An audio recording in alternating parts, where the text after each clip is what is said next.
Hello student, welcome to the creator classes एटा।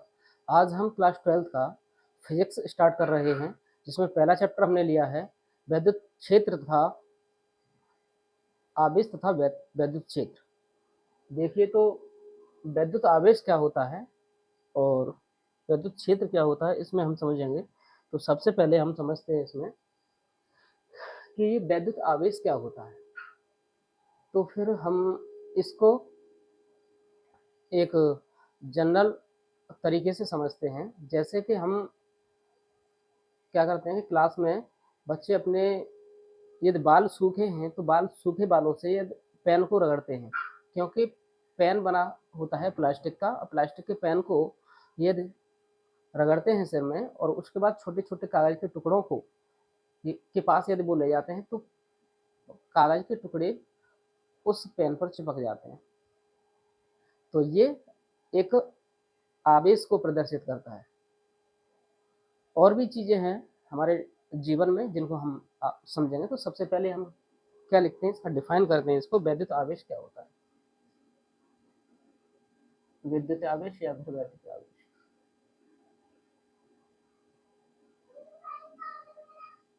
वैद्युत आवेश, electric charge.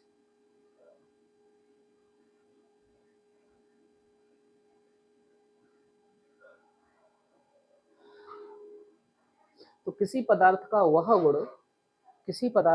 गुण जिसके कारण उसमें किसी वैद्युत प्रभाव देखने को मिलता है, उसे वैद्युत आवेश कहते हैं। तो इसकी डेफिनेशन भी लिख देते हैं हम। किसी पदार्थ का वह गुण किसी पदार्थ का वह गुण जिसके कारण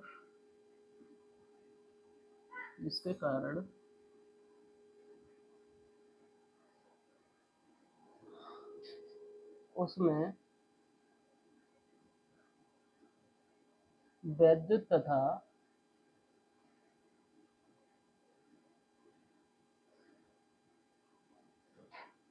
वैद्युत तथा चुंबकीय प्रभाव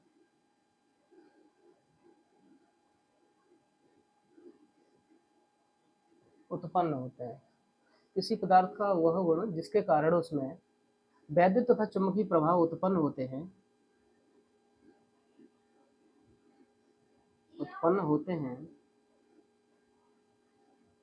विद्युत आवेश कहलाता है या फिर वैद्युत आवेश कहलाता है।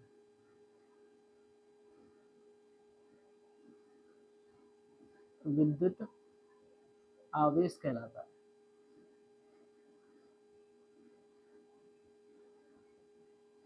तो ये इसकी डेफिनेशन है। वैद्युत आवेश को Q से प्रदर्शित करते हैं। वैद्युत आवेश को Q से प्रदर्शित करते हैं।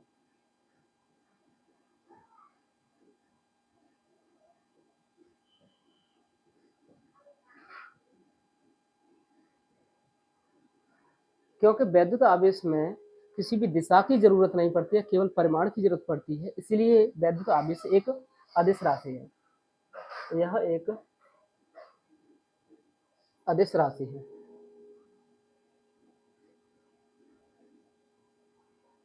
इसका मात्रक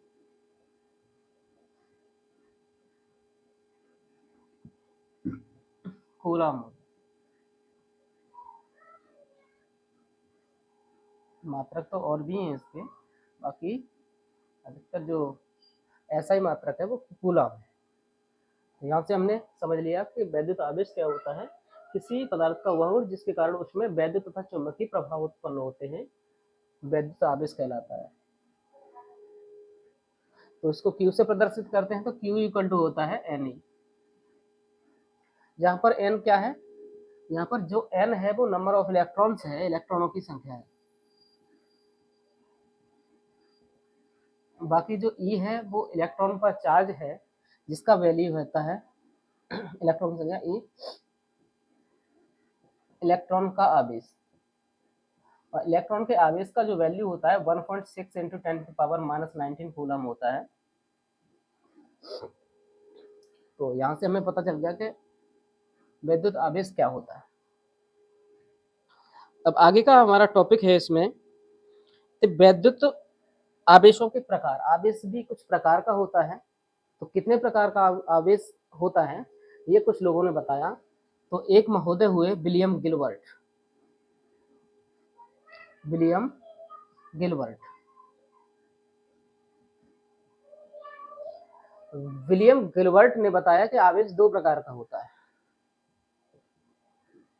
विलियम गिलबर्ट ने ये तो बता दिया कि आवेश दो प्रकार का होता है, लेकिन इसका नाम उन्होंने नहीं दिया।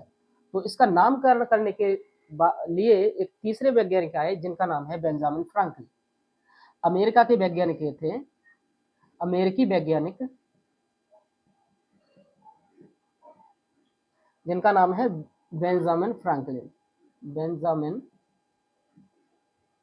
फ्रैंकलिन। और ये बेंजामिन फ्रैंकलिन ने ये बता दिया कि नामकरण कर दिया कि आवेश दो प्रकार का होता है। इन्होंने कहा कि एक होता है धनात्मक आवेश,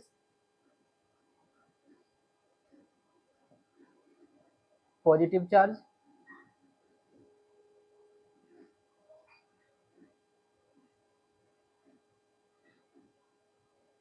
और दूसरा इन्होंने नाम दिया ऋणात्मक आवेश।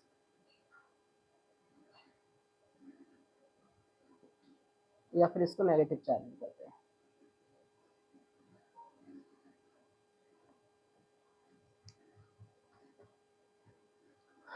तो विलियम गिलबर्ट कहते हैं कि दो प्रकार के आवेश होते हैं। तो कौन से होते हैं? तो अमेरिकी वैज्ञानिक बेंजामिन फ्रैंकलिन बताते हैं कि एक पॉजिटिव चार्ज होता है और दूसरा नेगेटिव चार्ज या फिर ऋणात्मक धनात्मक चार्ज आवेश और ऋणात्मक आवेश होता है। आवेश दो प्रकार के होते हैं, ये पता चल गया।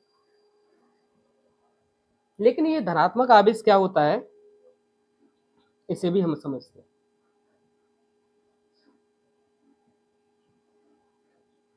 पॉजिटिव चार्ज क्या होता है? जब किसी भी वस्तु पर, जब किसी भी पदार्थ पर या जब किसी भी वस्तु पर इलेक्ट्रॉनों की कमी होती है या फिर इलेक्ट्रॉनों की कमी के कारण उत्पन्न आवेश, इलेक्ट्रॉनों की कमी, जब किसी भी वस्तु पर इलेक्ट्रॉनों की कमी होती है तो उस पर उत्पन्न आवेश ही धनात्मक आवेश होता है।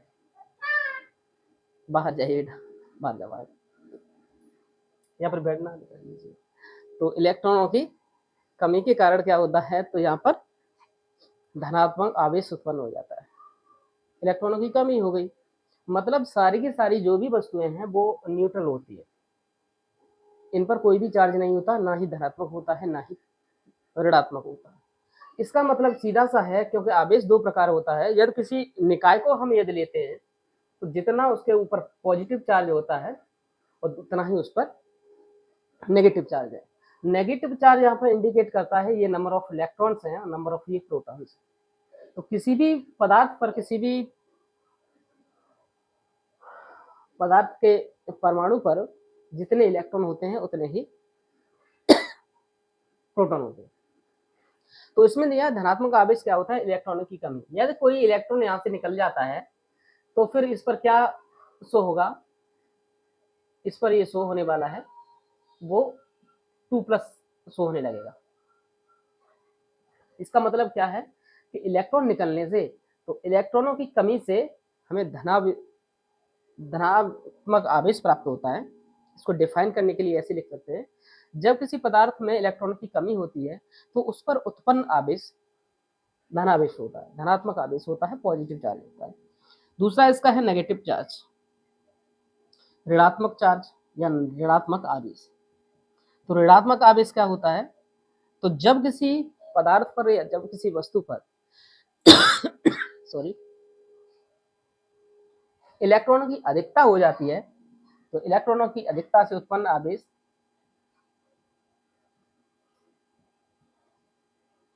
ये ऋणात्मक आवेश होता है। तो यहाँ पर ये बात हमने समझी कि धनात्मक आवेश क्या होता है, ऋणात्मक आवेश क्या होता है, उसने इसके बारे में क्या कहा, इसने नाम दिए, ये सारी चीजें समझ। अगली हम बात करते हैं, अगला टॉपिक है हमारा इसके अंदर इसका थोड़ा सा एग्जाम्पल की ओर भी चलते हैं। तो सबसे पहले हम देखते हैं कि ये धनात्मक आवेश क्या होता है। तो यदि कांच की छड़ को यदि हम सिल्क से रगड़ते हैं, कांच की छड़ को यदि हम सिल्क से रगड़ते हैं तो कांच के ऊपर पॉजिटिव चार्ज आता है और सिल्क, चलिए यहाँ से इतना ही ध्यान रखिए क्योंकि हमें एक ही बताना है। जब हम कांच की छड़ को सिल्क से रगड़ते हैं, सिल्किन कपड़े से रगड़ते हैं, तो फिर उसमें क्या होता है, कांच की छड़ से इलेक्ट्रॉन निकल जाते हैं और जैसे ही इलेक्ट्रॉन की कमी होती है, इलेक्ट्रॉन उसमें से निकलते हैं, तो कांच की छड़ पर ये पॉजिटिव चार्ज शो होने लगता है, क्योंकि यहाँ से इलेक्ट्रॉन तो माइनस वाले चार्जेस थे वो निकल चुके हैं। ये एग्जाम्पल हो गया इसका। और दूसरा है इसमें कि ये ऋणात्मक आवेश होता है, तो जैसे एबोनाइट की छड़ ऋणात्मक आवेश क्या होता है, तो इसमें एबोनाइट की छड़, एबोनाइट को या फर से रगड़ दें या फिर बिल्ली की खाल से रगड़ दें, बिल्ली की खाल या फिर क्या हो, फर से, यदि फर से रगड़ते हैं या बिल्ली की खाल से रगड़ते हैं तो एबोनाइट की छड़ के ऊपर नेगेटिव चार्ज उत्पन्न हो जाता है। क्यों? क्योंकि यहाँ पर जो फर है उससे इलेक्ट्रॉन इस एबोनाइट की छड़ पर आ जाते हैं और जैसे ही इलेक्ट्रॉन एबोनाइट की छड़ पर आते हैं तो ये ऋणावेशित हो जाती है, इस पर नेगेटिव चार्ज आ जाता है। तो इस प्रकार से ये एबोनाइट की छड़ पर हमें ऋणात्मक आवेश प्राप्त होता है। इसी प्रकार से कुछ वस्तुएं और भी होती हैं जिन पर ऋणात्मक अथवा धनात्मक चार्ज उत्पन्न होता है, उनको भी हम यहाँ पर समझते हैं। तो स्तंभ, दो स्तंभों में हम इनको बांट लेते हैं, स्तंभ फर्स्ट हो गया ये और स्तंभ यहाँ पर ये सेकंड हो गया। तो स्तंभ फर्स्ट में हम पॉजिटिव चार्ज वाली, तो सबसे पहले तो एक ही है, ये कांच है, कांच को किससे रगड़ दिया है, सिल्क से। इसमें आने वाला जो चार्ज है पॉजिटिव चार्ज या फिर धनात्मक चार्ज है, यहाँ पर आने वाला नेगेटिव चार्ज है, तो ये धनात्मक है और ये ऋणात्मक चार्ज है। तो कांच की छड़ को यदि हम रगड़ रहे थे किससे, सिल्क से, तो सिल्क के ऊपर ऋणावेश, या रेशम के कपड़े या सिल्क के कपड़े एक ही बात होती है, रेशम का कपड़ा भी लिख सकते हैं, तो फिर इसके ऊपर पॉजिटिव चार्ज होता है, धनात्मक चार्ज होता है कांच के ऊपर और ऋणात्मक होता है रेशम के ऊपर। बाकी अभी हमने लिया था एबोनाइट की छड़ और फर या बिल्ली की खाल, यहाँ पर फर को पर रगड़ते हैं एबोनाइट, तो एबोनाइट पर क्या होता है, नेगेटिव चार्ज आता है और फर पर पॉजिटिव या धनात्मक चार्ज आता है। आगे और भी चीजें हैं, जैसे हम रगड़ते हैं ऊन को, ऊनी वस्त्र या ऊन ले लीजिए, ऊनी वस्त्र लिख देते हैं यहाँ पर, ऊनी वस्त्र को किसी प्लास्टिक से रगड़ते हैं, प्लास्टिक की वस्तु से रगड़ते हैं, तो ऊनी वस्त्र पर धनात्मक चार्ज आता है, प्लास्टिक पर ऋणात्मक। ऊनी वस्त्र को ही और कुछ चीजों से लिखते रगड़ देते हैं हम, ऊनी वस्त्र को ही, तो ऊनी वस्त्र को रबर से रगड़ते हैं, मतलब रबर की वस्तु होती है, या रबर के जूते लिख सकते हैं, रबर के जूते, ऊनी वस्त्र को या रबर के जूतों से रगड़ते हैं, तो यहाँ पर भी रबर के जूतों पर जूते, तो रबर के जूतों पर ऋणात्मक चार्ज तथा ऋणात्मक आवेश तथा ऊनी वस्त्रों पर यह धनात्मक आवेश हमें उत्पन्न हो जाता है। बाकी कुछ और भी चीजें हैं ऊनी वस्त्र को। अब आगे आता है फलालेन, और होता है पदार्थ फलालेन, और फलालेन को रगड़ते हैं कांच से, कांच की छड़ से।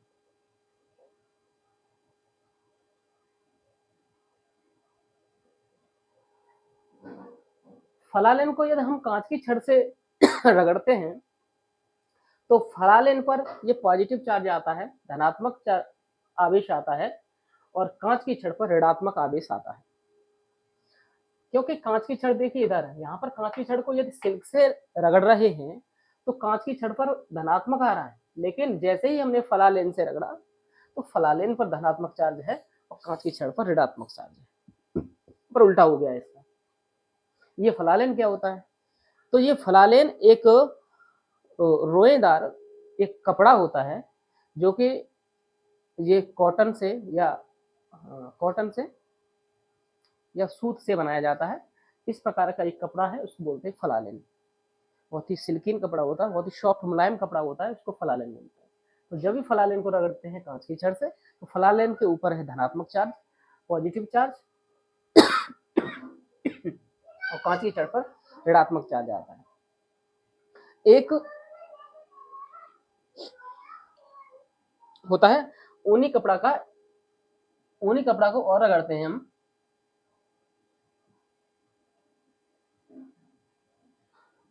ऊनी कपड़े को रगड़ते हैं अंबर से। ये अंबर भी दिया होता है बुकों में। तो ऊनी कपड़े को जब भी हम अंबर से रगड़ते हैं, तो फिर क्योंकि ऊनी कपड़ा है, यहाँ पर ऊनी ऊनी तीन बार, तीसरी बार आ गया।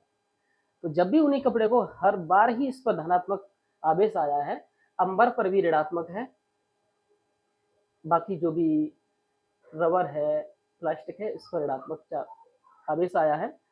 तो ऊनी कपड़े को अंबर से रगड़ते हैं, तो फिर ऊनी कपड़े पर धनात्मक और अंबर पर ऋणात्मक आवेश आता है। अब ये अंबर क्या होता है?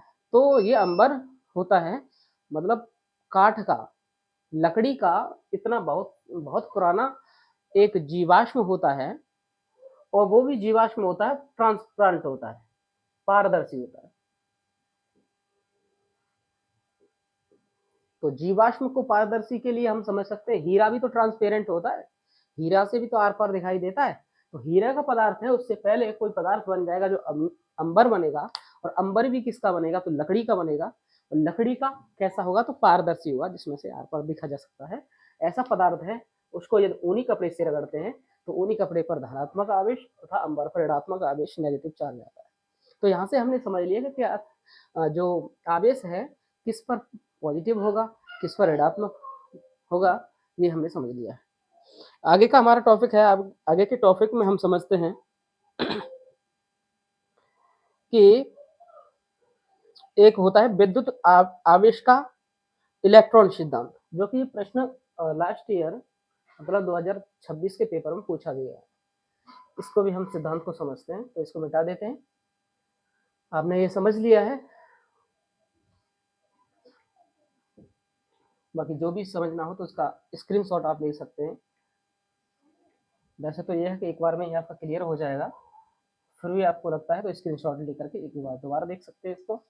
बाकी नोट्स बनाने के लिए आप यदि चाहें तो मैं नोट्स भी आपको प्रोवाइड कर सकता हूँ, या फिर आप इसी के साथ साथ वीडियो के साथ साथ नोट्स भी बना सकते हैं, क्योंकि खुद से बनाए हुए नोट्स ही अधिक कारगर सिद्ध होते हैं एग्जाम में अच्छे मार्क्स लाने के लिए।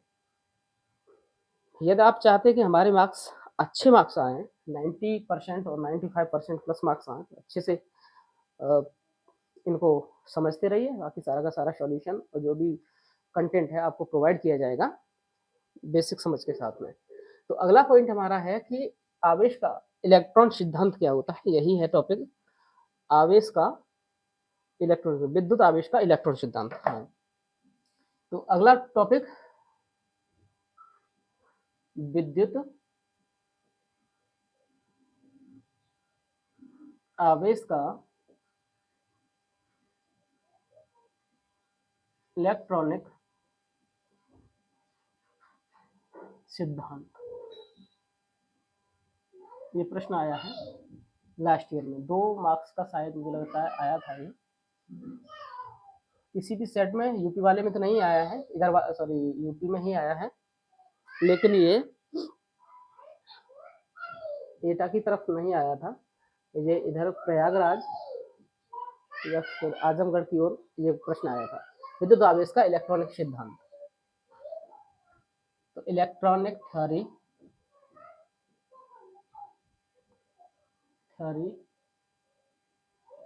Of electric charge.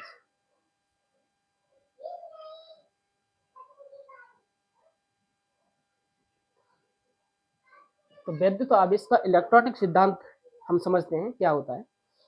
तो इसको समझने के लिए सभी सारे के सारे पदार्थ हैं वो सभी पदार्थ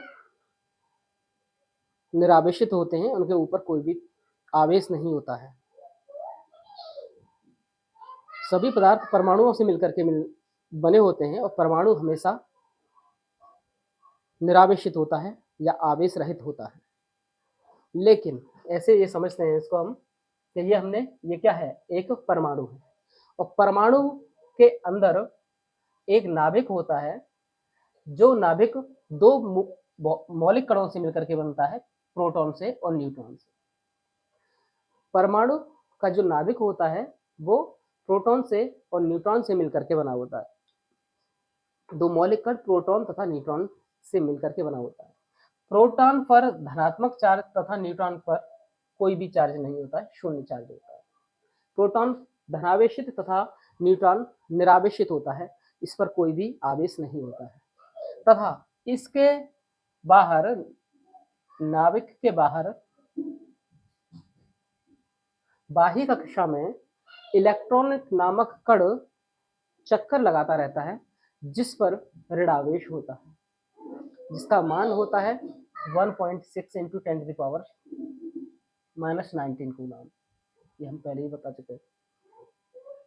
इस वजह से ये संपूर्ण, क्योंकि नाभिक में उपस्थित प्रोटॉन पर जितना धनात्मक आवेश होता है उतना ही इलेक्ट्रॉन पर ऋणावेश होता है, इसलिए ये समस्त परमाणु है यह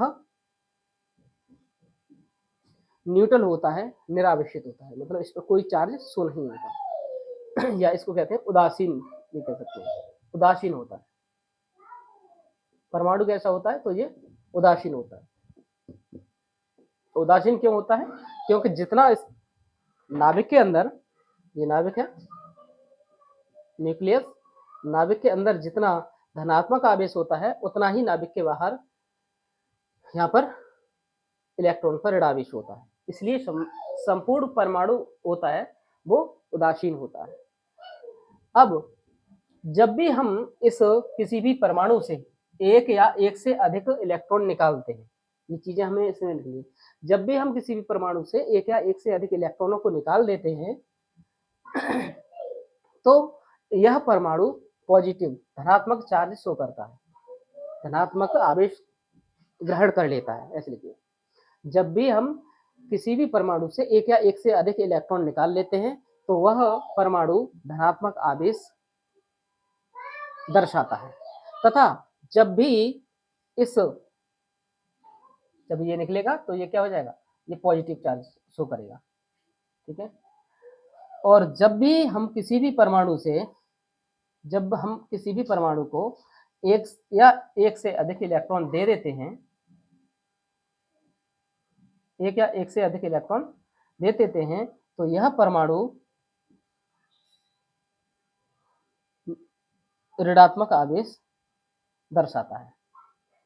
तो यहाँ पर किसी भी परमाणु को धनावेशित या फिर ऋणावेशित होने के लिए केवल इलेक्ट्रॉन ही जिम्मेदार होते हैं।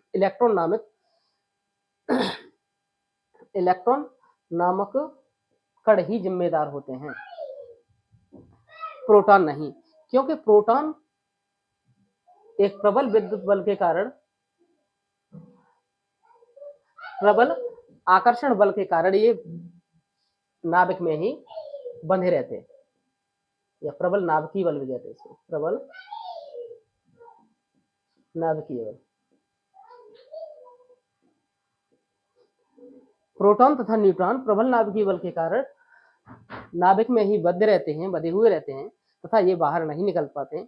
इस प्रकार से इलेक्ट्रॉन ही किसी भी परमाणु को धनावेशित तथा ऋणावेशित होने के लिए जिम्मेदार होते हैं। इसी को विद्युत आवेश का इलेक्ट्रॉन सिद्धांत कहते हैं। ये वाली चीजें जो हमने समझाई, यही चीजें हमें लिखनी है, बस इतना सा नियम था। बाकी 1 से 2 नंबर का ये क्वेश्चन आ जाता है। तो ये जो हमने बनाए हैं इसका फिगर, इसको भी आप बना सकते हैं, जिससे कि लिखने में सहूलियत होगी, आसानी होगी। तो एक बार दोबारा से रिकॉल कर देते हैं। विद्युत आवेश का इलेक्ट्रॉनिक सिद्धांत, electronic theory of the electric charge क्या होता है। तो फिर सभी के सभी पदार्थ परमाणुओं से मिलकर के होते हैं, परमाणुओं से मिलकर के बने होते हैं। परमाणु हमेशा उदासीन होता है, क्योंकि न तो इसके ऊपर धनात्मक आवेश न ही इस पर ऋणात्मक आवेश होता है। परमाणु के अंदर एक नाभिक होता है और नाभिक में प्रोटॉन और न्यूट्रॉन नामक के दो मौलिक कण पाए जाते हैं। प्रोटॉन के ऊपर धनात्मक आवेश तथा न्यूट्रॉन आवेश रहित होता है, या फिर न्यूट्रॉन के ऊपर कोई भी आवेश नहीं होता।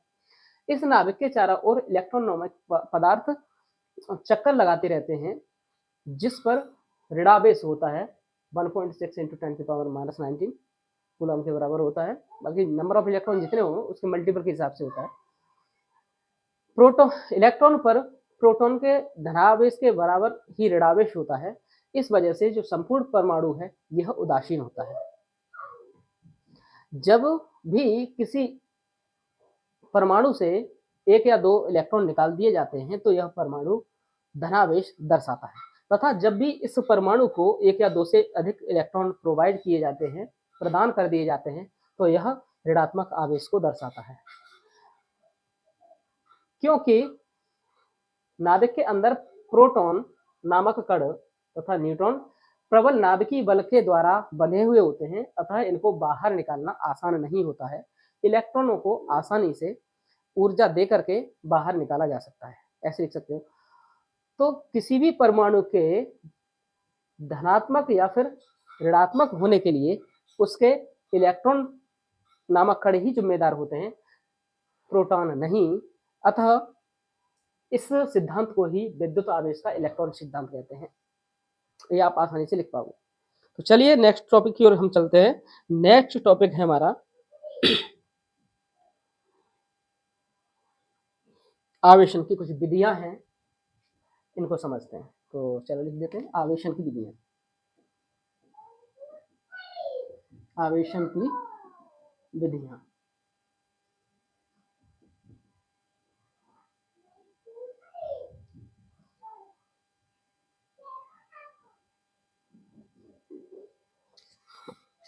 तो आवेशन की कितनी विधियां हैं? तो यहां पर हम पढ़ते हैं आवेशन की 3 विधियां। पहली विधि है, इसको कहते हैं चालन विधि, कंडक्शन मेथड।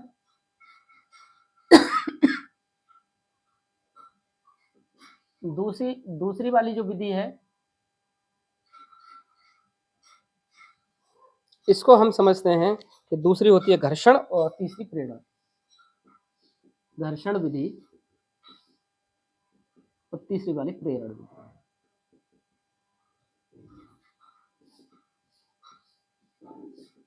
तो चालन विधि क्या होती है, कंडक्शन मेथड क्या होता है?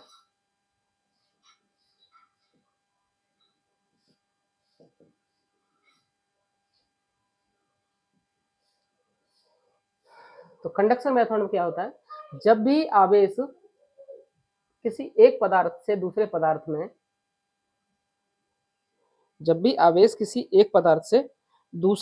में कैसे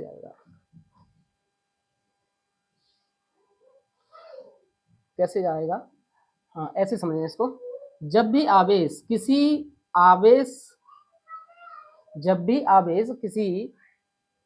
आवेशित पदार्थ से, जैसे ये आवेशित पदार्थ है और ये क्या है, इसमें कोई भी आवेश नहीं है, इस पर धनात्मक आवेश शो हो रहा है, इस पर कोई भी आवेश शो नहीं हो रहा है। इसका मतलब क्या है कि धनात्मक आवेश है, इसमें से इलेक्ट्रॉन्स निकल चुके हैं, इसलिए इस पर धनात्मक आवेश है। जब इस धनात्मक आवेश वाली छड़ को इस छड़ के पास में लेकर आएंगे, मतलब इससे कांटेक्ट में लगा देंगे, मतलब एक तार के द्वारा ऐसे जोड़ देंगे, तो फिर क्या होगा, ये जो पॉजिटिव चार्ज है इधर की ओर आना शुरू हो जाएगा, और ये तब तक आता रहेगा जब तक कि इन दोनों के ऊपर में आवेश बराबर नहीं हो जाता है। जैसे ही आवेश बराबर हो जाएगा तो फिर इधर से आवेश या धनात्मक आवेश आना बंद हो जाएगा। तो इस विधि को क्या कहते हैं, ये चालन विधि है। तो लिखने के लिए डेफिनेशन, कि जब भी किसी आवेशित वस्तु को या जब किसी आवेशित वस्तु को किसी निरावेशित वस्तु के पास में लेकर से टच कराते हैं या संपर्क में लेकर के आते हैं, तो आवेशित वस्तु से निरावेशित वस्तु पर आवेश प्रवाहित होने लगता है। इस प्रकार की विधि को चालन विधि कहते हैं। इस प्रकार आवेशन की विधि को चालन विधि कहते हैं, कंडक्शन मेथड कहते हैं। दूसरा है फ्रिक्शन मेथड या घर्षण विधि।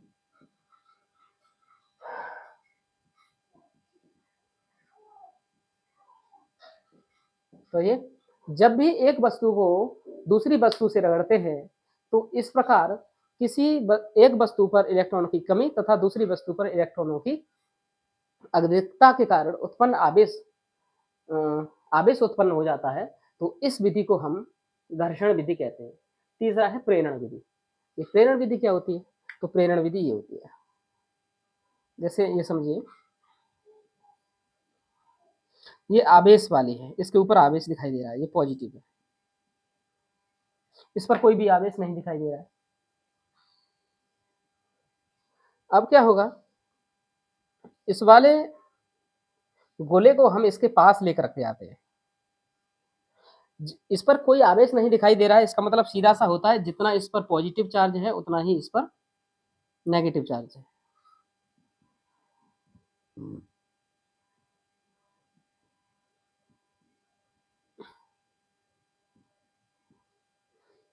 इस ये वाली कंडीशन जब होती है तो हमें इस पर कोई भी आवेश दिखाई नहीं देता है। मतलब क्या है, जितना धनात्मक आवेश है उतना ही ऋणात्मक आवेश है, जिससे कि अभी हमने बात की थी। तो बराबर धनात्मक और ऋणात्मक आवेश हो तो कोई भी पदार्थ या कोई भी वस्तु आवेश को नहीं दर्शाएगी। लेकिन जब कोई भी वस्तु धनात्मक चार्ज या फिर ऋणात्मक चार्ज, धनात्मक आवेश और ऋणात्मक आवेश दर्शाती है, इसका मतलब है उसमें या तो इलेक्ट्रॉनों की कमी है या फिर इलेक्ट्रॉन की अधिकता है। ये वाला जो गोला है, पहला गोला, ये धनात्मक आवेश दर्शा रहा है क्योंकि इसमें से इलेक्ट्रॉनों की कमी है, इससे इलेक्ट्रॉन निकले हैं, इसलिए धनात्मक आवेश है। अब इस गोले को इसके संपर्क में जब लेकर के आते हैं, पास में लेकर आते हैं, संपर्क मतलब कॉन्टेक्ट को टच नहीं करना है, इसको बिल्कुल पास लेकर के आते हैं इस गोले को। तो मैं यहाँ से हटाता हूँ, इसको थोड़ा सा पास लेकर के आते हैं, और जैसे ही, चलिए अब ये ऐसे ही रहने दो, दूसरी वाली जो प्रोसेस करेंगे वो पास में लेकर आ रहे हैं। इसके ऊपर क्या है, धनात्मक आवेश।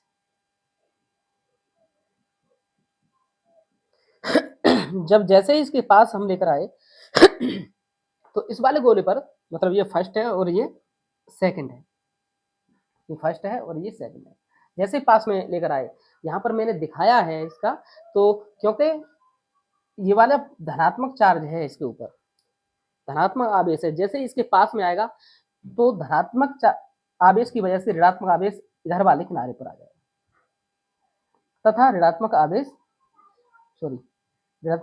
पास में, क्योंकि ऋणात्मक आवेश और धनात्मक आवेश एक दूसरे को आकर्षित करते हैं, मतलब एक दूसरे के पास आते हैं। क्योंकि धनात्मक आवेश इसके ऊपर शो हो रहा है, इसलिए ऋणात्मक आवेश इसका इधर आ जाएगा, तो धनात्मक आवेश इसका इधर पहुंच जाएगा। जब ये वाली कंडीशन होगी तो वही उसी क्षण हम किसी वस्तु को इसके कांटेक्ट में लेकर आते हैं, और वो वस्तु जो है वो कैसी है, वो भी निरावेशित है, उसके ऊपर कोई भी आवेश नहीं है।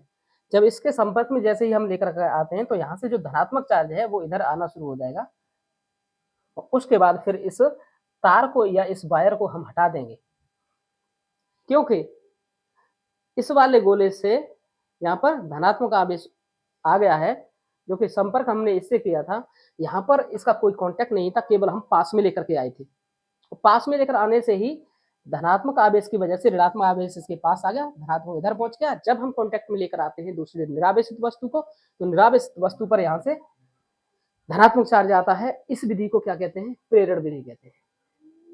आवेशन की इस विधि को क्या कहेंगे, प्रेरण विधि कहते हैं। तो जब किसी निरावेशित वस्तु को किसी निरावेशित वस्तु को किसी आवेशित वस्तु के पास लेकर आते हैं, तो उस पर निरावेशित वस्तु के विपरीत आवेश वाले कण धनावेशित वस्तु के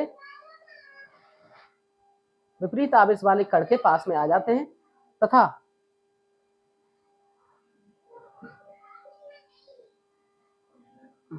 क्या कहें इसको, जैसे धनावेशित वस्तु को हम ऋणावेशित ये क्या कहें, धनावेशित वस्तु को यदि हम आवेश रहित वस्तु के पास लेकर आते हैं, तो धनावेशित वस्तु के पास दूसरी वस्तु के ऋणावेशित कण पास में आ जाते हैं तथा धनावेशित कण दूर हट जाते हैं, तथा इन कणों को यदि किसी निरावेशित वस्तु के साथ यदि हम जोड़ देते हैं तो ये धनावेशित कण उस वस्तु में प्रवेश कर जाते हैं। इस विधि को हम आवेशों की इस विधि को हम प्रेरण विधि कहते हैं। आपने, मुझे लगता है ये समझ लिया। आगे का हमारा टॉपिक है इधर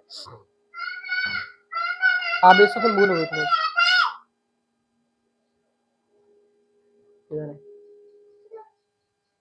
उधर से कहूँ माँ के पास जा। हाँ है सही।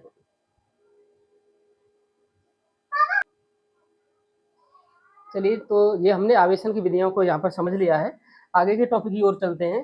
तो विद्युत आवेश के जो गुण होते हैं उन्हें भी हम समझते हैं कि विद्युत आवेश के क्या क्या गुण होते हैं।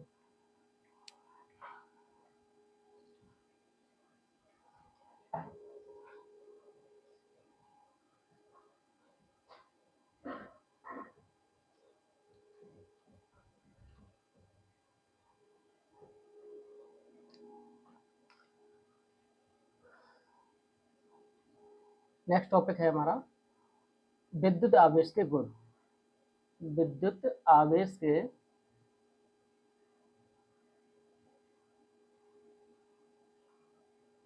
गुण, विद्युत आवेशों के मूलभूत गुण। ये विद्युत आवेशों के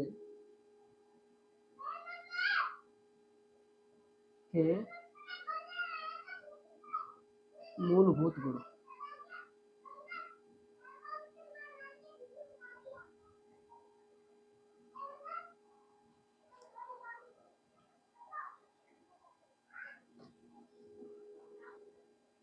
फंडामेंटल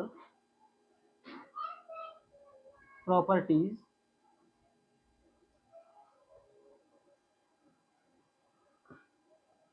ऑफ चार्जेस।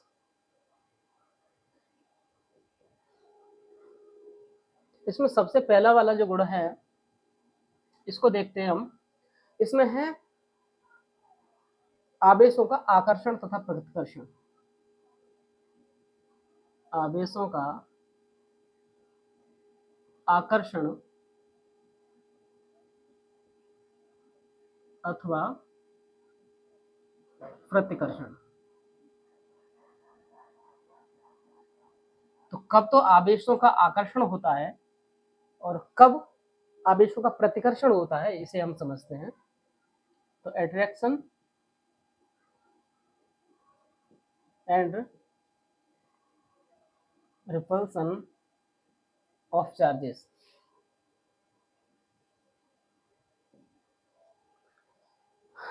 तो ये धनात्मक आवेश और ये धनात्मक आवेश आए तो फिर क्या होगा, तो इनके बीच में प्रतिकर्षण होगा। ये वाला आवेश इसके ऊपर बल लगाएगा, ये वाला आवेश इसके ऊपर बल लगाएगा, इसलिए क्या होगा, ये दूर हटाएंगे एक दूसरे को। सेम वे में यदि ऋणात्मक आवेश दोनों आते हैं तो ये भी यही करेंगे कि इनके बीच में भी प्रतिकर्षण होता है। एक धनात्मक और एक ऋणात्मक आवेश आए तो इनके बीच में अट्रैक्शन फोर्स, ये इधर खींचेगा, ये इधर खींचेगा, एक दूसरे को अपनी ओर आकर्षित करते हैं।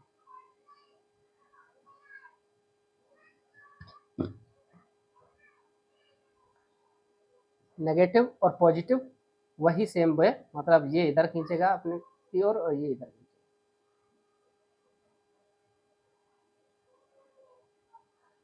तो यहाँ पर ये आकर्षण बल होता है। तो यहां से हम समझ सकते हैं कि यदि एक समान आवेश हैं तो उनके बीच में, एक समान आवेशों के बीच में प्रतिकर्षण बल होता है तथा असमान आवेशों के बीच में आकर्षण बल होता है।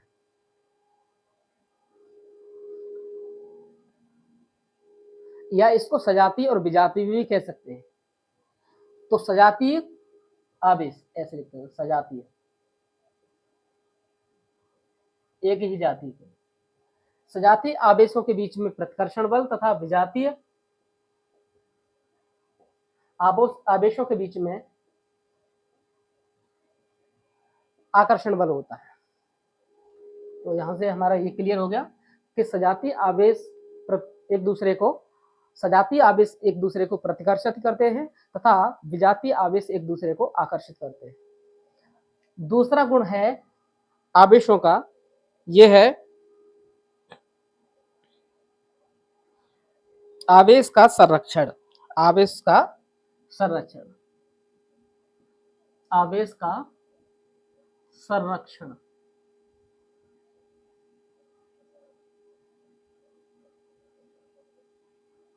Conservation of charge.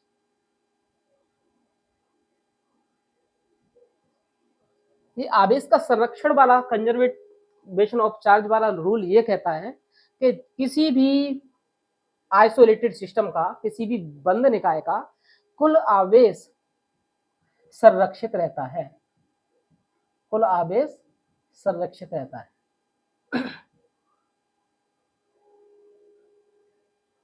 न तो उसमें संरक्षित का मतलब है जितना उसके अंदर आवेश है उतना ही रहेगा, न तो आवेश बढ़ सकता है न ही आवेश कम हो सकता है। कब नहीं कम हो सकता है? किसी विलगत निकाय का, इसको कहते हैं विलगित निकाय।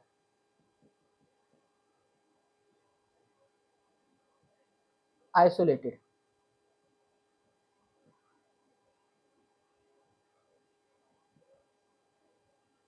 आइसोलेटेड का मतलब है किसी से टच नहीं करता, वो किसी के कांटेक्ट में नहीं है। जब कोई सिस्टम, जब कोई निकाय किसी के कांटेक्ट में नहीं है, संपर्क में नहीं है, तो इस प्रकार के निकाय को क्या कहते हैं? विलगित निकाय कहते हैं। तो विलगित निकाय के अंदर आवेश हमेशा संरक्षित रहता है। इसका मतलब है कि न तो आवेश को उत्पन्न किया जा सकता है, न ही आवेश को नष्ट किया जा सकता है। तो आवेश के संरक्षण का नियम क्या कहता है? न तो आवेश को उत्पन्न किया जा सकता है, न तो आवेश को नष्ट किया जा सकता है। किसी भी विलगित निकाय का आवेश कांस्टेंट रहता है, समान रहता है। ये आवेश संरक्षण का नियम बताता है। अगला पॉइंट है इसका, आगे है आवेश संरक्षण, आवेशों की योज्यता। आवेशों की योज्यता, एडिटिविटी ऑफ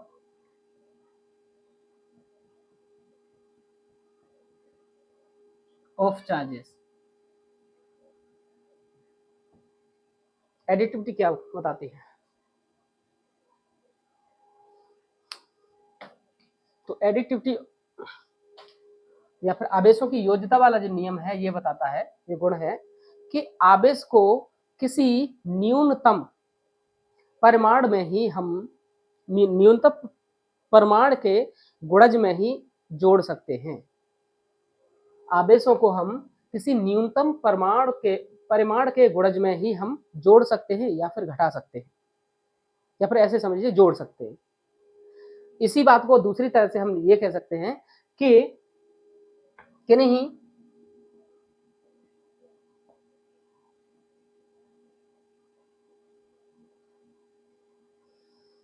न्यूनतम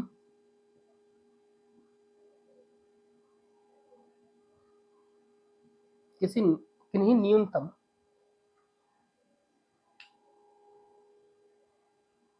किसी निकाय का कुल आवेश उसके अवयवी कणों पर उपस्थित आवेश के बीजगणितीय योग के बराबर होता है। किसी निकाय का कुल आवेश, ऐसे लिख सकते हैं, किसी आवेश का कुल आवेश, अरे किसी निकाय है, किसी निकाय का कुल आवेश उसमें उपस्थित अवयवी कणों के बीजगणितीय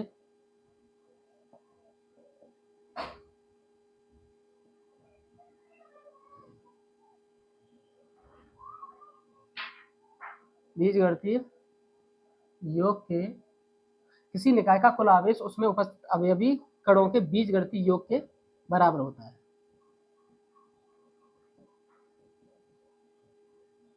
आवेशों की योज्यता ये दर्शाती है किसी निकाय का कुल आवेश उसमें उपस्थित अवयवी कण जितने भी उसके अवयवी कण हैं उनके बीजगणितीय योग के बराबर होता है। बीजगणितीय योग की जब भी हम बात करेंगे तो यहाँ पर चाहे आवेश ऋणात्मक है चाहे आवेश धनात्मक है, इनका जो योग होगा वो कुल आवेश के योग के बराबर होगा, जिसको ऐसे समझते हैं जैसे Q1 minus Q1 plus Q1 Q2 हो गया, मान लीजिए plus 2Q minus 2Q1, sorry 3 कर लो इसको, 3 हो गया, ऐसे माइनस प्लस ऐसे कर लेते हैं, माइनस हो गया और plus Q4 dot dot dot आगे हो गया QN ये है। तो इसका जो कुल आवेश होगा तो Q इक्वल टू क्या होगा, minus Q1 plus Q2 minus Q3 plus Q4 plus Q4 plus dot dot dot dot plus QN, ये होगा। मतलब कुल आवेश Q के बराबर होगा और वो कुल आवेश Q किसके बराबर होगा, किसी निकाय का कुल आवेश उसमें उपस्थित सभी अवयवी कणों के बीजगणितीय योग के बराबर होगा। बीजगणितीय योग का मतलब यही है, या नेगेटिव है या फिर पॉजिटिव है, इसका जो बीजगणितीय योग आएगा तो उस साइन के साथ में इसको लिया जाएगा। यही क्या है, यही आवेश की योज्यता का ये गुण है। चौथा पॉइंट है इसका, चौथा वाला जो पॉइंट है इसमें दिया है आवेश का क्वांटीकरण। आवेश का क्वांटीकरण, आवेश का क्वांटीकरण, क्वांटाइजेशन ऑफ चार्ज, आवेशों का क्वांटीकरण, क्वांटाइजेशन ऑफ चार्ज।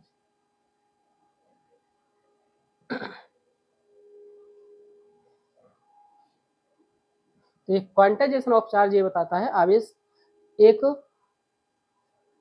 आवेश प्रकृति में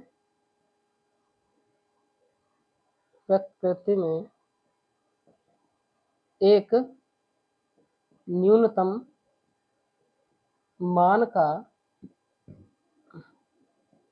पूर्ण गुणज के रूप में पाया जाता है, पूर्ण गुणज के रूप में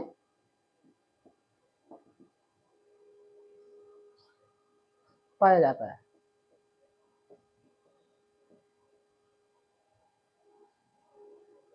न्यूनतम मान का पूर्ण गुणज होना चाहिए, ये क्या करता है, ये क्वांटाइजेशन या क्वांटीकरण ये दर्शाता है।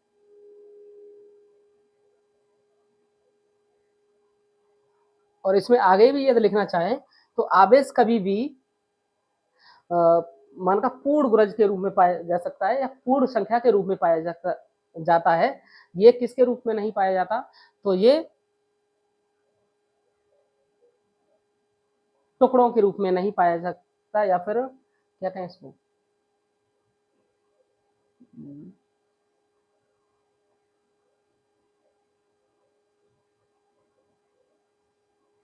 अपूर्ण संख्या के रूप में नहीं पाया जाता, ऐसे कहते हैं, अपूर्ण संख्या के रूप में नहीं पाया सकता,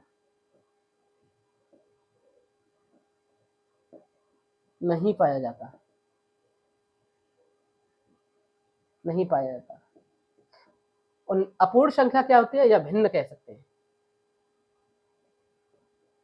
भिन्न के रूप में आवेश नहीं प्राप्त किया जा सकता। हमेशा ही क्या होगा, ये क्वांटाइजेशन के रूप में इसको लिख सकते हैं Q इक्वल टू एन ही, जहां पर n क्या है, n है 1 2 3 डॉट डॉट डॉट, ये सब क्या है, ये पूर्ण संख्या है। तो पूर्ण संख्या के रूप में ही इसको पाया जा सकता है। और इसको तो आप जानते ही हैं, E क्या है, यहाँ पर E इलेक्ट्रॉन पर चार्ज है, तो इलेक्ट्रॉन पर जो चार्ज होता है E 1.6 इंटू 10⁻⁻⁹ कूलम, इसी के रूप में पाया सकता है। तो क्या पाया जा सकता है, जैसे प्लस 2Q या +3q या -2q या -5q। जब भी ये आएगा तो इसके साथ में ये आएगा कि यहाँ पर जो n है वो नंबर है और वो क्या है, पूर्ण संख्या है, भिन्न के रूप में नहीं पाया जा सकता। इसका मतलब ये है 0.5q ऐसे नहीं हो सकता, 0.-2q ये भी नहीं हो सकता, 1/2q ये भी नहीं हो सकता, 3/5q ये भी नहीं हो सकता। मतलब ये है कि ये भिन्न के रूप में नहीं प्राप्त पाया जा सकता, ये हमेशा पूर्ण संख्या के रूप में ही पाया जा सकता है। इसी को आवेश का क्वांटीकरण कहते हैं। आगे का पॉइंट है हमारा, इसके लिए मिल्कन महोदय ने बृहद संख्या तेल बूंद का प्रयोग किया था। मिल्कन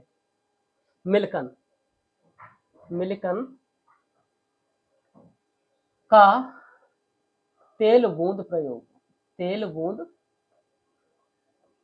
प्रयोग। तो मिल्कन जी ने यह कहा कि हमेशा,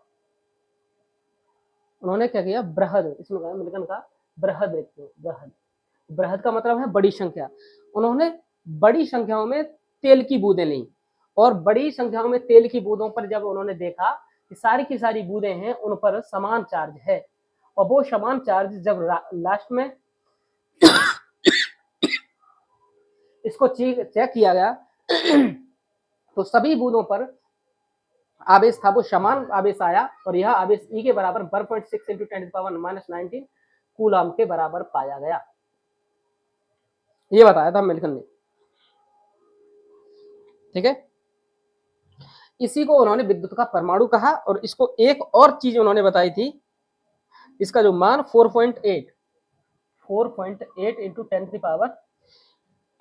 10⁻⁻10 ESU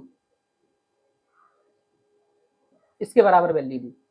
जो ई का मान है, इलेक्ट्रॉन पर चार्ज है 1.6 × -19 कूलाम, उसी को हम ये भी कह सकते हैं 4.80 × 10⁻⁻10 ESU। ये ESU क्या है, ये भी एक आवेश का यूनिट है। जैसे आवेश का यूनिट, आवेश का मात्रक कूलाम है, उसी प्रकार से इलेक्ट्रोस्टैटिक यूनिट बोलते हैं इसको। क्या बोलते हैं? E for electro, S for static और U for unit, electrostatic unit.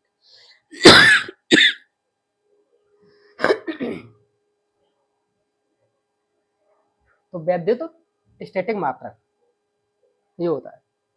तो इस प्रकार से हमने वैद्युत आवेशों के मूलभूत गुणों की बात की। आगे के टॉपिक में हम देखते हैं और भी इसका विद्युत आवेश की इकाई क्या होती है, इसकी ओर चलते हैं।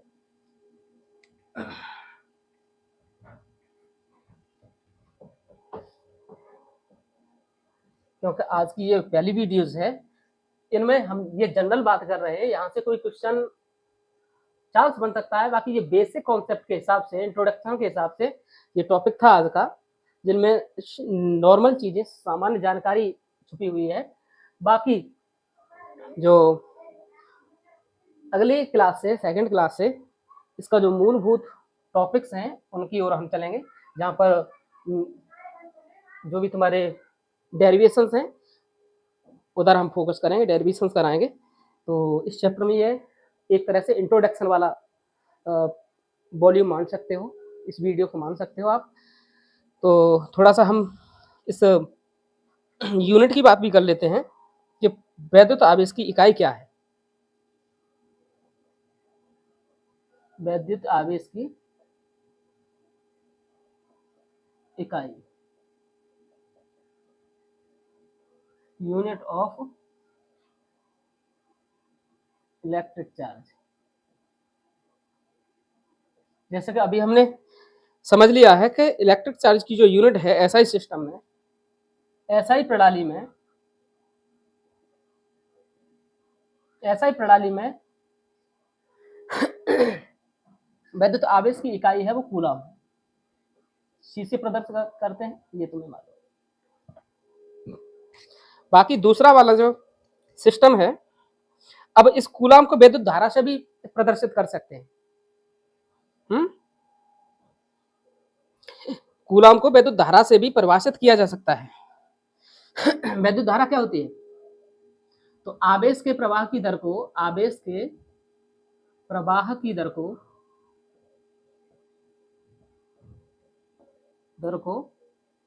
विद्युत धारा कहते हैं, या विद्युत धारा कहते हैं।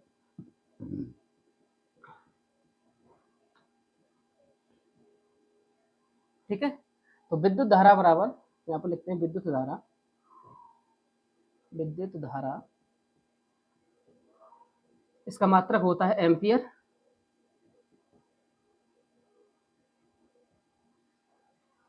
और इसमें लिखा हुआ है आवेश के प्रवाह की दर, आवेश आएगा, आवेश का मात्रक कूलम है, और दर का मतलब है रेट या फिर टी, दर का मात्रक क्या है, समय। तो यहां से हमें जो रिजल्ट मिल रहा है इसका, आवेश का मात्रक क्या है, कूलम है, दर का मात्रक क्या है, टी है, समय, और एम्पियर ही है, विद्युत धारा का मात्रक एम्पियर है। तो आवेश को यहाँ पर किससे प्रदर्शित करते हैं, तो यहाँ पर हम एक और लिख सकते हैं, आई बराबर क्या होता है, क्यू अपॉन में टी, क्योंकि दर का मात्रक टी है, दर का मतलब ये यहाँ पर समय ही लिखें, आवेश प्रवाह की दर को, दर का मतलब क्या होता है, अपॉन में समय, रेट की बात होती है। तो जब दर जब भी आती है तो वहां पर हम नीचे समय देते हैं। तो यहां से हमें Q बराबर क्या मिल जाएगा, क्योंकि I इधर है, T इधर जाएगा तो आई टी,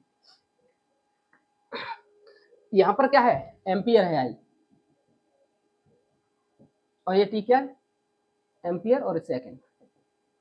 तो यहां से हमें आवेश का मात्रक है, तो वो क्या मिला है, एम्पियर सेकंड मिल गया।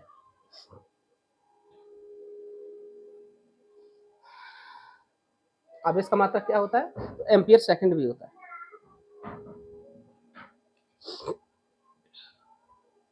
तो एम्पियर सेकंड जो है वो किस में है, MKS पद्धति में, MKS system, metre kilogram second वाले सिस्टम में आवेश का मात्रक क्या निकला, तो आवेश का मात्रक यही निकला, एम्पियर सेकंड। चलिए ये रहा, ऐसा ही मात्रक हमारे पास है, ये कूलम है, लेकिन कुछ अन्य मात्रक भी इसके हो सकते हैं, उन्हें भी आप समझें। जैसे CGS सिस्टम होता है, CGS, सेंटीमीटर, ग्राम और सेकंड। सेंटीमीटर, ग्राम, सेकंड में इसका मात्रक होगा, वो क्या होगा, इसमें होता है इलेक्ट्रोस्टैटिक यूनिट, जैसे कि हमें हमने बात करी थी, ESU, और ESU का मतलब फुल फॉर्म है इलेक्ट्रोस्टैटिक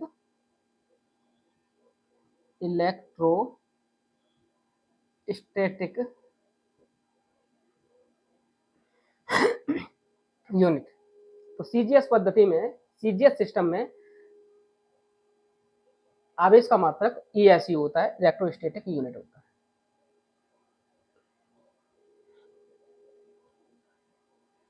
इलेक्ट्रोस्टैटिक यूनिट को स्टेट कूलम भी कहते हैं।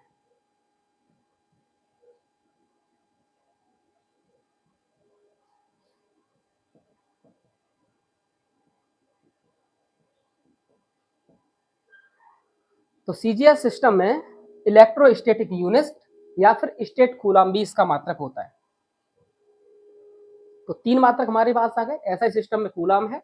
दूसरा मात्रक हमारा आया है MKS सिस्टम में, एम्पियर सेकंड है, और CGS सिस्टम में इसका मात्रक स्टेट कूलम या इलेक्ट्रोस्टैटिक यूनिट ESU है। तीन मात्रक हमारे पास आ गए।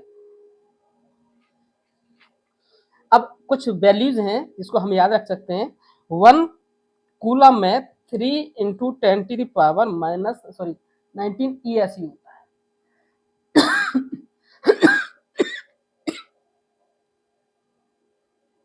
तो 1 कूलम बराबर कितना होता है, 3 × 10⁻9 ESU।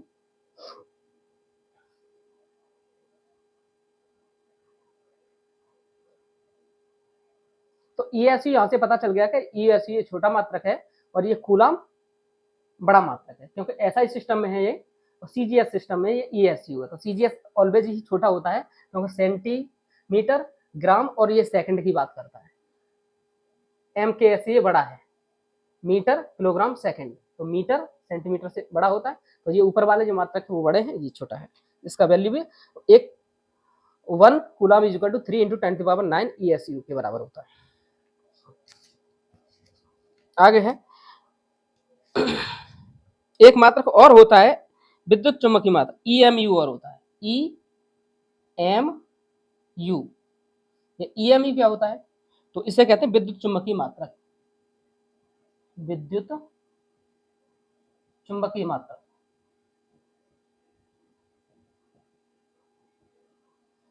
तो इसको कहेंगे इलेक्ट्रो मैग्नेटिक यूनिट। तो एक अन्य मात्रक आ गया, तो यहां से देखिए एक मात्रक ये गया, दूसरा मात्रक हमें ये मिल गया, तीसरा हमें ये मिला है, और चौथा हमें ये मिल गया। तो EMU इलेक्ट्रोमैग्नेटिक मैग्नेटिक है, इलेक्ट्रोमैग्नेटिक यूनिट, ये चौथा मात्रक हमें प्राप्त हुआ। तो यहाँ पर इलेक्ट्रोमैग्नेटिक इक्वल टू होता है 1 EMU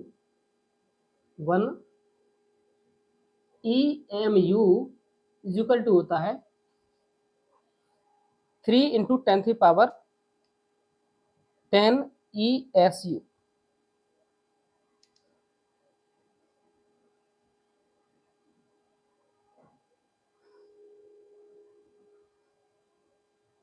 तो एक EMU इलेक्ट्रोमैग्नेटिक यूनिट बराबर 3 × 10⁻10 ESU के बराबर होता है।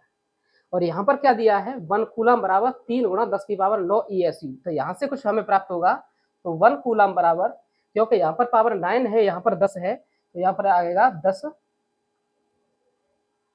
ESU।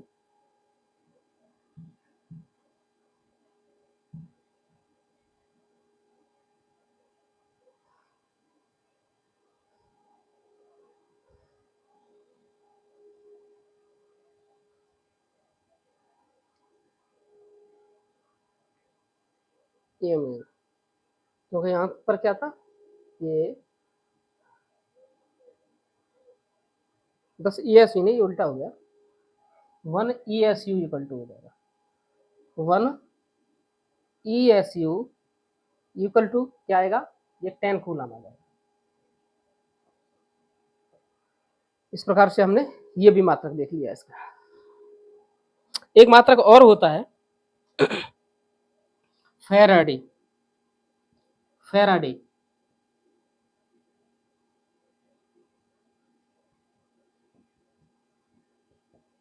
और ये मात्रक एक बड़ा मात्रक है। तो 1 फैराडे इक्वल टू 96,500 कूलम के बराबर होता है। बाकी आवेश की विमा, तो आवेश की विमा की हम बात करते हैं, तो Q इक्वल टू, अभी हमने समझा IT, I क्या है, एम्पियर, एम्पियर को A से डिनोट करते हैं, T को करते हैं, टाइम को, समय को करते हैं T से, इसलिए ये आवेश की जो विमा होगी AT हो जाएगी। तो इस वीडियो में हमने आज जनरल जो चीज़ें थी, सामान्य चीज़ें थी इस चैप्टर को लेकर के, उन बातों के बारे में हमने बात किया है, उन चीज़ों को हमने समझा है। तो इससे अगले वीडियो में हम टॉपिक वाइज जो भी डेरिवेशंस हैं उनको करेंगे, अच्छे से करेंगे तथा उसको करना भी सीखेंगे। तो चलिए मिलते हैं हम नेक्स्ट वीडियो में। वीडियो देखने के लिए धन्यवाद।